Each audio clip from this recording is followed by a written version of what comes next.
안녕하세요. 나무 아카데미입니다. 오늘은 8-1단원 작품을 감상하는 눈, 고양이가 기른 다람쥐 내용 살펴보도록 하겠습니다. 자식 같은 동물이 있었는데 그 동물이 자식과 같았답니다. 보겠습니다. 맨 처음 다람쥐, 동물은 다람쥐가 나타난 것은 1994년 3월 구체적인 시간적 배경을 제시하였습니다. 어머니는, 여기서 주인공은 바로 이 어머니입니다. 마당에서 추위에 약한 고구마는 자식들에게 붙여줄 농사는 최소한으로 지어진다. 자식들에 대한 어머니의 사랑.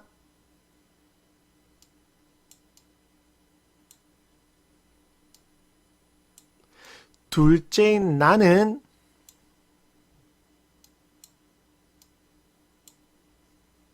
서술자가 둘째인 나라는 소리죠.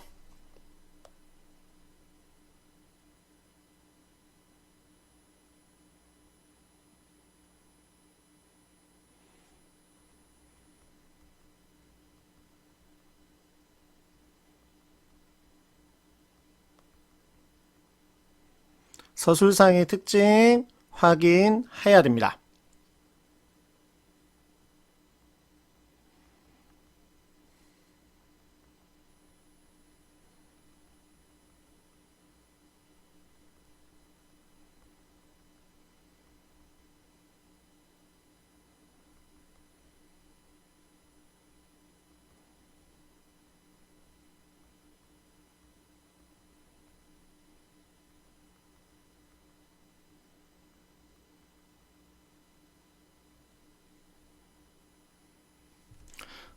계속 볼까요? 그날따라 어머니는 내 생각으로 눈을 감고 있었다. 그런데 뭔가 발등을 타고 넘어갔다. 우리는 알고 있죠? 다람쥐겠죠? 사람이 나이 들면 동물을 좋아한다는 말이 있다. 자연과 가까워진다는 뜻이다.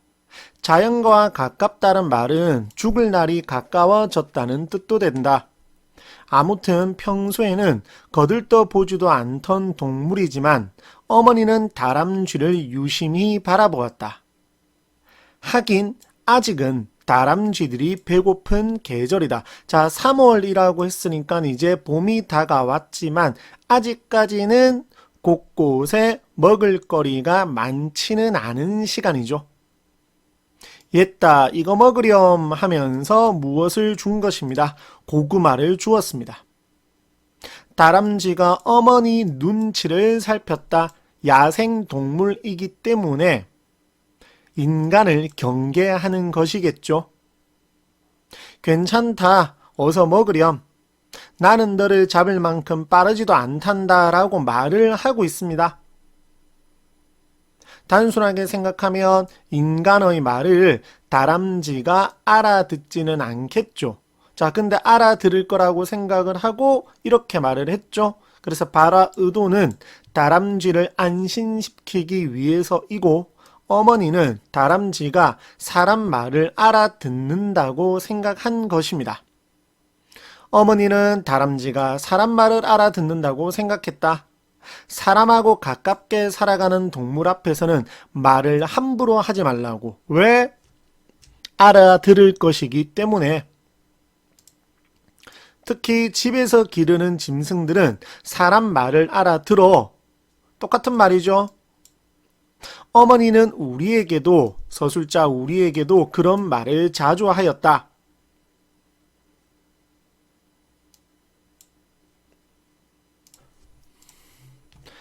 그리고 한 달쯤 지났을까? 시간이 조금 흘렸죠? 한 달쯤 지났을까? 어머니가 씨감자를 고르고 있을 때 그 다람쥐가 다시 나타났다. 오냐 너로구나. 사람처럼 너라고 말을 했죠. 그래 잘 왔다. 배고플 텐데 자, 먹으렴이라고 또다시 선의를 베풀었습니다. 그리고 똑같이 이렇게 말을 하는 건 다람쥐가 자신의 말을 알아듣는다고 생각하고 말을 건넨 것이죠. 어머니는 하도 반가워서 은연중에 다람쥐를 쓰다듬었다. 그러다가 어머니는 놀라 일어섰다. 아무리 작은 동물이라고 해도 그놈은 야생 다람쥐가 아닌가? 잘못 건드리다가는 물릴 수도 있다. 겁을 먹은 거죠. 하지만 다람쥐는 어머니를 전혀 경계하지 않았다. 야생 동물로서의 습성이 약해진 것이기 때문입니다. 그래서 경계를 하지 않은 거죠. 됐습니까? 그 다음 다람쥐는 어머니를 전혀 경계하지 않았는데 어머니는 다람쥐가 자신에게 해를 끼칠까봐 경계심을 가지고 있었던 겁니다. 그래서 오히려 미안함을 가지고 있는 거죠. 자, 그러면서 뭐라고 말을 하나요? 미안하다라고 말을 하죠.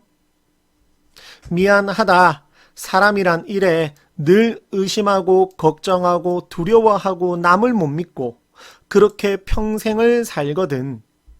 그래서 늙으면 교활해지지. 이해하려 이라고 말을 했습니다. 커다란 집에 혼자 사는 어머니는 혼자 살고 있었다는 거죠.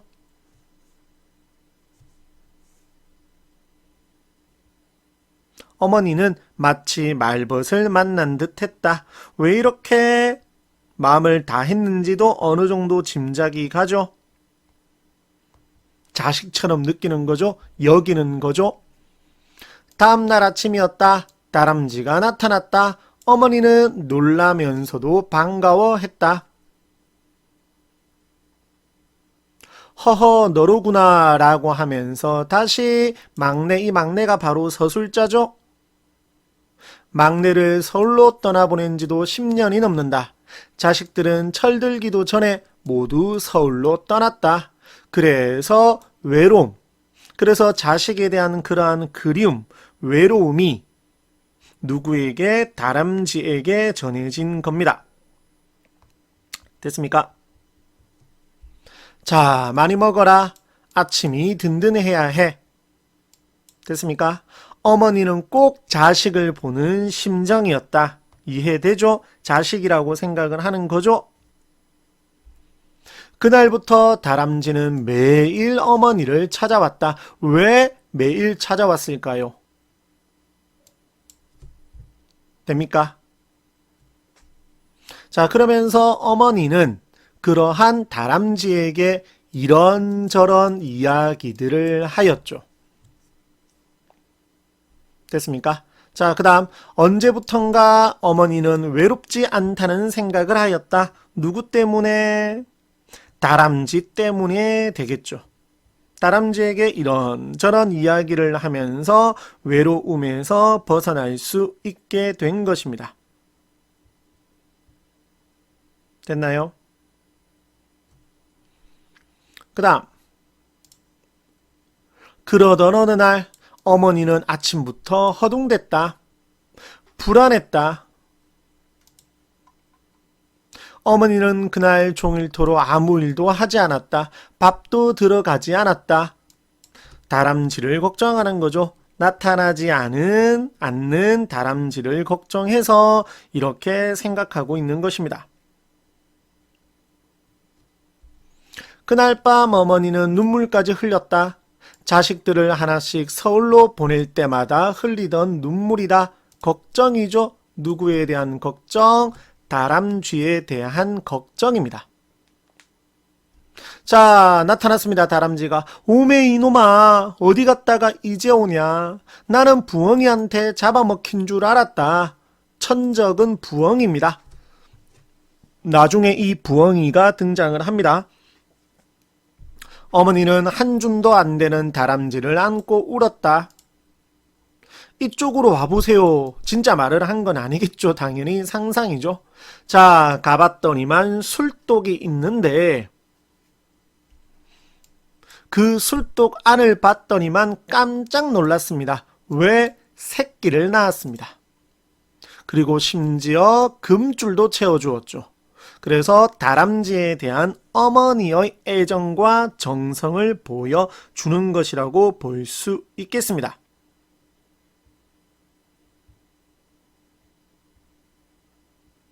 됐나요?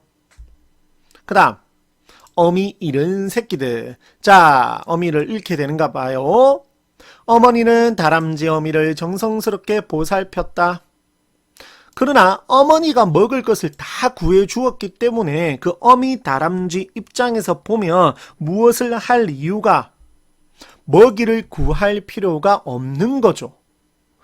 그것은 결국 점차 야생 동물로서의 습성을 점점 잃어가게 되는 거죠. 좋지 않은 겁니다. 그래서 여기 보시면 야생 동물이 먹이 구하는 본능을 잃어간다는 사실이 얼마나 큰 불행을 가져오는지 어머니는 미처 생각하지 못했다. 다람쥐도 마찬가지였다. 앞으로 일어날 사건을 암시하는 복선이 됩니다. 그 다음 그해 늦여름. 자, 그러다 보니 열흘이 지났다. 왜 이런 줄 알겠죠? 점점 뭐를 잃어가는 거죠. 야생의 본능. 그래서 걱정이 점점 되는 거죠. 자, 드디어 나옵니다. 부엉이 똥을 발견했다. 그 속에는 커다란 다람쥐 머리뼈가 들어있었다.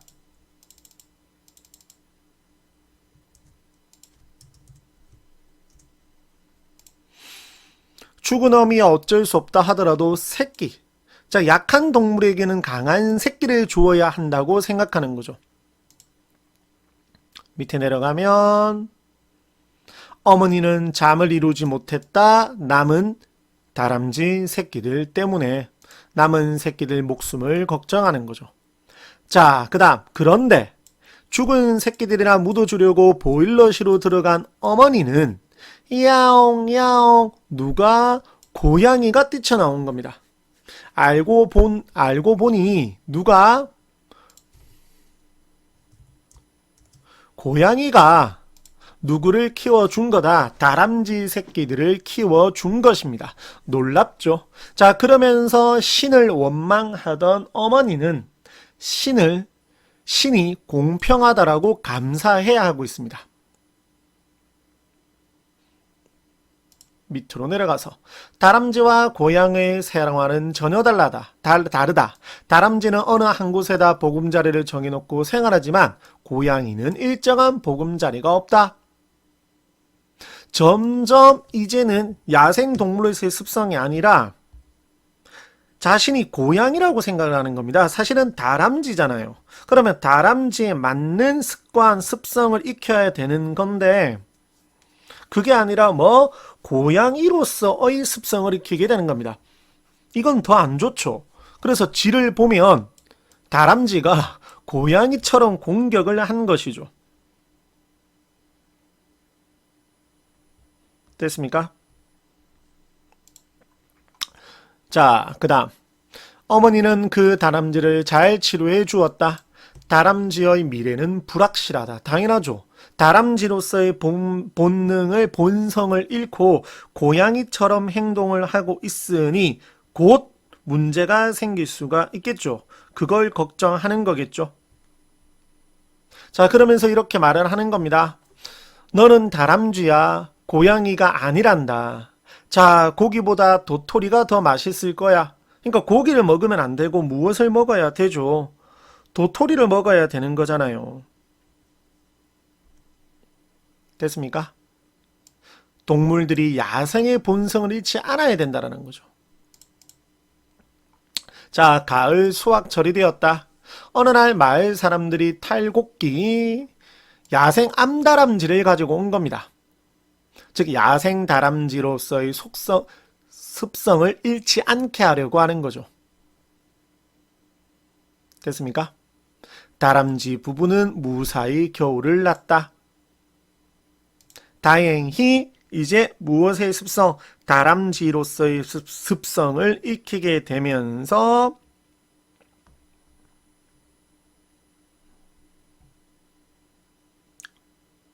됐나요? 무사히 살아남게 되는 거죠. 자, 이러한 어머니와 다람쥐에 대한 이야기가 소문이 나기 시작했다. 처음에는 마을 사람들이 와서 구경하였다. 마을 사람들은 아주 경사스러운 일이라고 하였다. 특히 술독에서 살아가는 것으로 보아 우리 집 조상이 다람쥐로 태어난 모양, 즉 여기 있는 마을 사람들은 다람쥐를 마치 사람처럼 여기는 것이죠.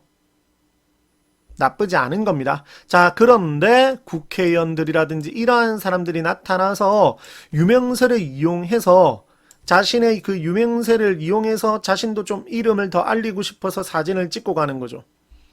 자, 그러면서 우리 아이들이 다람쥐를 키워보고 싶어 해서요.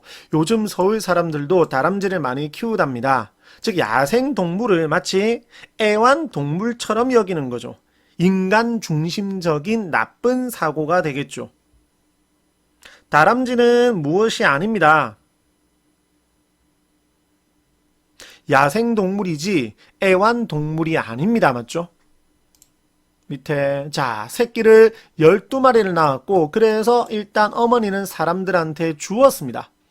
자 알고 보니까 울 뻔했습니다. 무슨 말이냐면 야생동물로서의 습성대로 살아가지 못하고 말 그대로 뭐처럼 애완동물처럼 살아가고 있기 때문입니다. 동물이 사람처럼 살 수는 없죠. 자, 그러면서 생각합니다. 여기서부터인데 한번 읽어볼게요. 동물을 바라보는 상반된 시각이 나타나는 겁니다. 어머니는 야생동물이 인간의 욕심 때문에 본연의 습성을 잃고 자유롭게 살아가지 못하는 상황에 안타까워하는 반면 사람들, 특히나 여기 있는 조카, 동물 고유의 습성을 무시한 채 마치 뭐처럼 애완동물처럼 자신의 소유물처럼 생각을 하는 것입니다.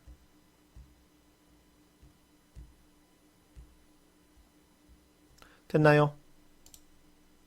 그 다음 그래도 어머니는 들어주지 않았다. 이제 안 주는 겁니다. 절대 안 주는 겁니다.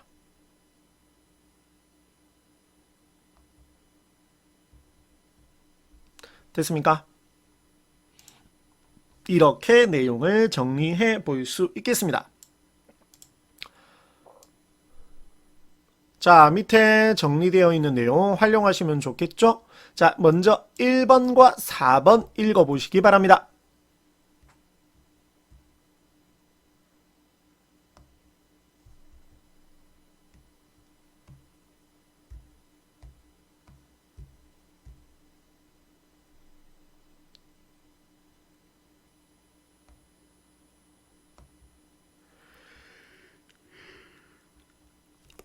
됐나요?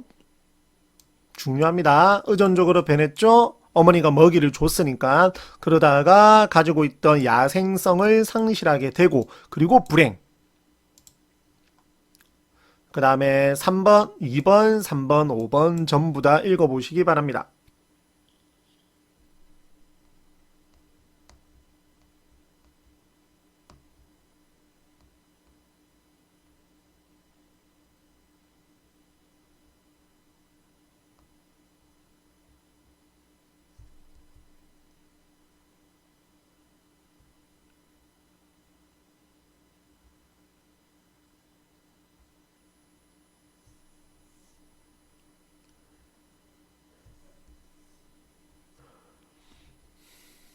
자, 매우 중요한 건 읽어보셨으면 알 건데 일반적인 1인칭 시점과 다릅니다. 그러니까 일반적인 1인칭 관찰자 시점이라면 주인공 어머니의 심리까지는 정확하게 알 수가 없잖아요. 그런데 이 작품에서는 그러한 심리까지 전부 다 말을 하였습니다. 이러한 점이 다른 점입니다. 태도 변화 읽어보셨을 거고 소재 여기 술독하고 금줄이 특히나 중요하겠습니다. 그 다음 밑에 6번, 8번, 9번 읽어보시기 바랍니다.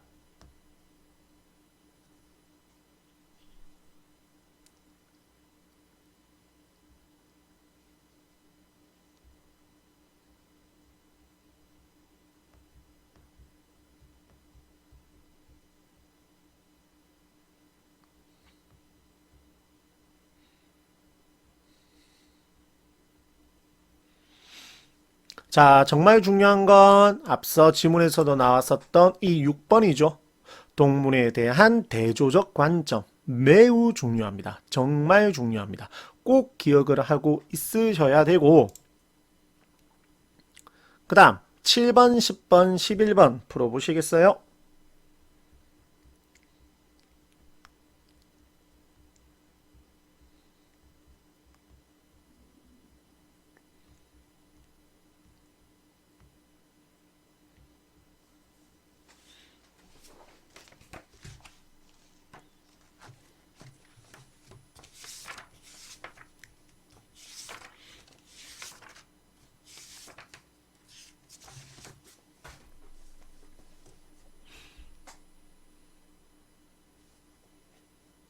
보셨나요? 자, 추가로 설명드릴 거는 없고 밑에 12번, 13번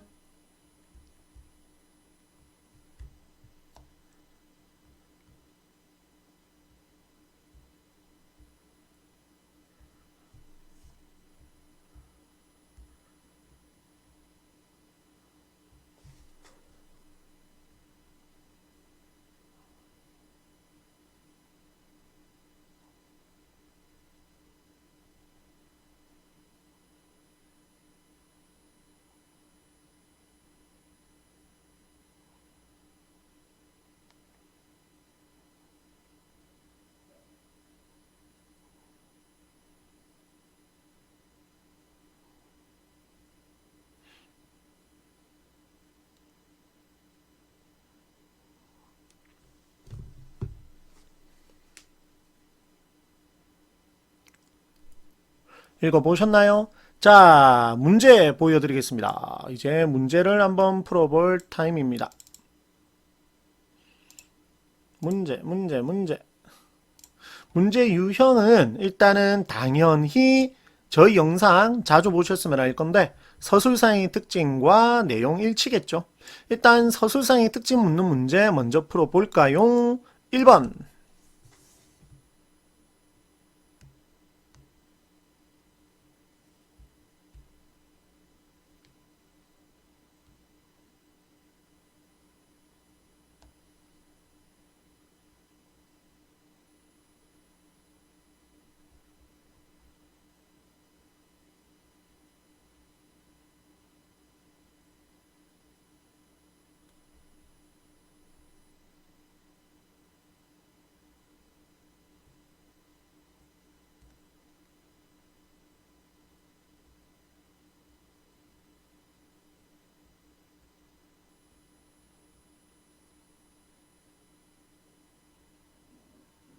자, 여기 오타가 하나 있네요. 자산이 아니고 자신이죠. 물론 이 작품은 서술자가 어디 안에 있는 건 맞지만, 작품 안에 있는 건 맞지만 자신의 경험은 아니죠. 자, 홍보 겸 해설지로 보여드릴게요. 보시면 이렇게 상세하게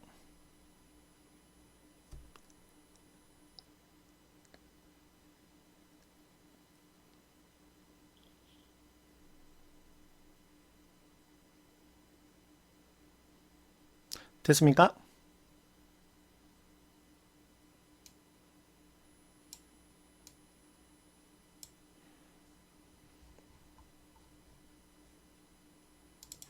자, 다음 문제도 풀어볼까요? 2번 풀어보실까요? 역시나 서술상의 특징입니다.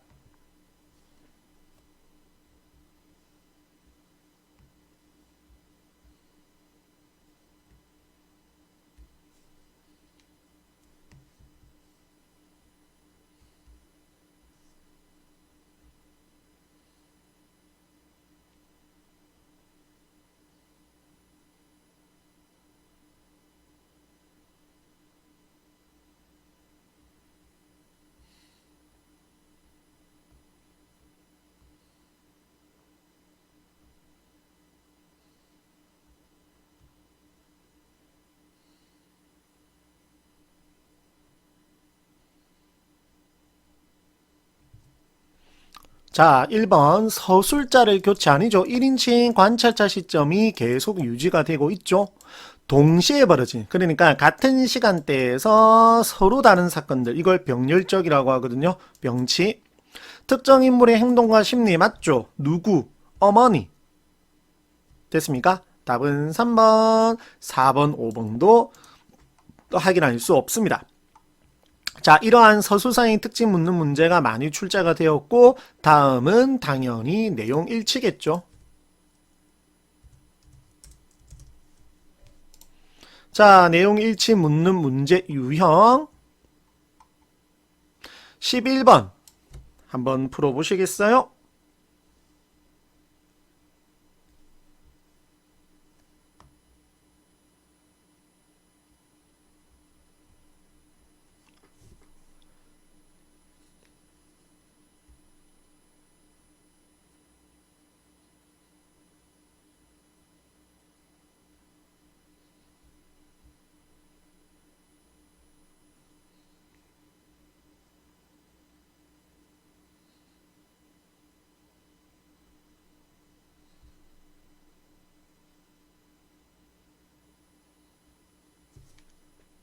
역시나 해설지 보여드리겠습니다. 좀 끝부분이네요. 이렇게. 자, 조금 설명을 조금 해드리면 이러한 내용 일치 묻는 문제 유형의 경우 지문의 길이가 조금 짧은 작품의 같은 경우에는 큰 어려움은 조금 없거든요, 사실. 그러니까 물론 그래도 두세 번의 정독은 하셔야 되겠지만, 하지만 이 작품처럼 매우 긴 작품 같은 경우에는 실제로 학교에서 막 지문을 편집을 해서 끊어서 출제를 하시거든요. 그러니까 이렇게 출제가 되었을 때는 학생들이 지문 정독을 어떤 식으로 정확하게 했는지에 따라서 난이도가 진짜 크게 차이가 날 수 있습니다. 많이 어려울 수 있다라는 얘기겠죠. 물론 모든 시험 대비해서 글을 정확하게 읽는 것이 가장 중요하기는 하겠지만, 만약에 이 단원을 시험을 쳐서 지금 내신 대비를 하고 있으시는 학생 같은 경우에는 반드시, 정말 반드시 정확하게 정독을 하셔야 됩니다. 한 문제만 더 풀어보실까요? 그런 의미에서 19번 작품의 주제.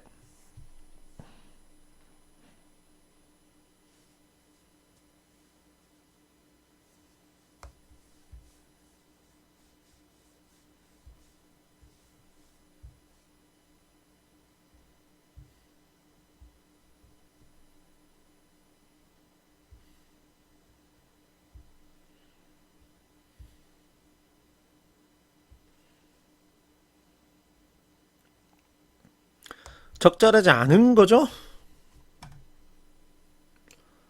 19번으로 내려가 보겠습니다. 자, 한번 보시겠어요? 정답.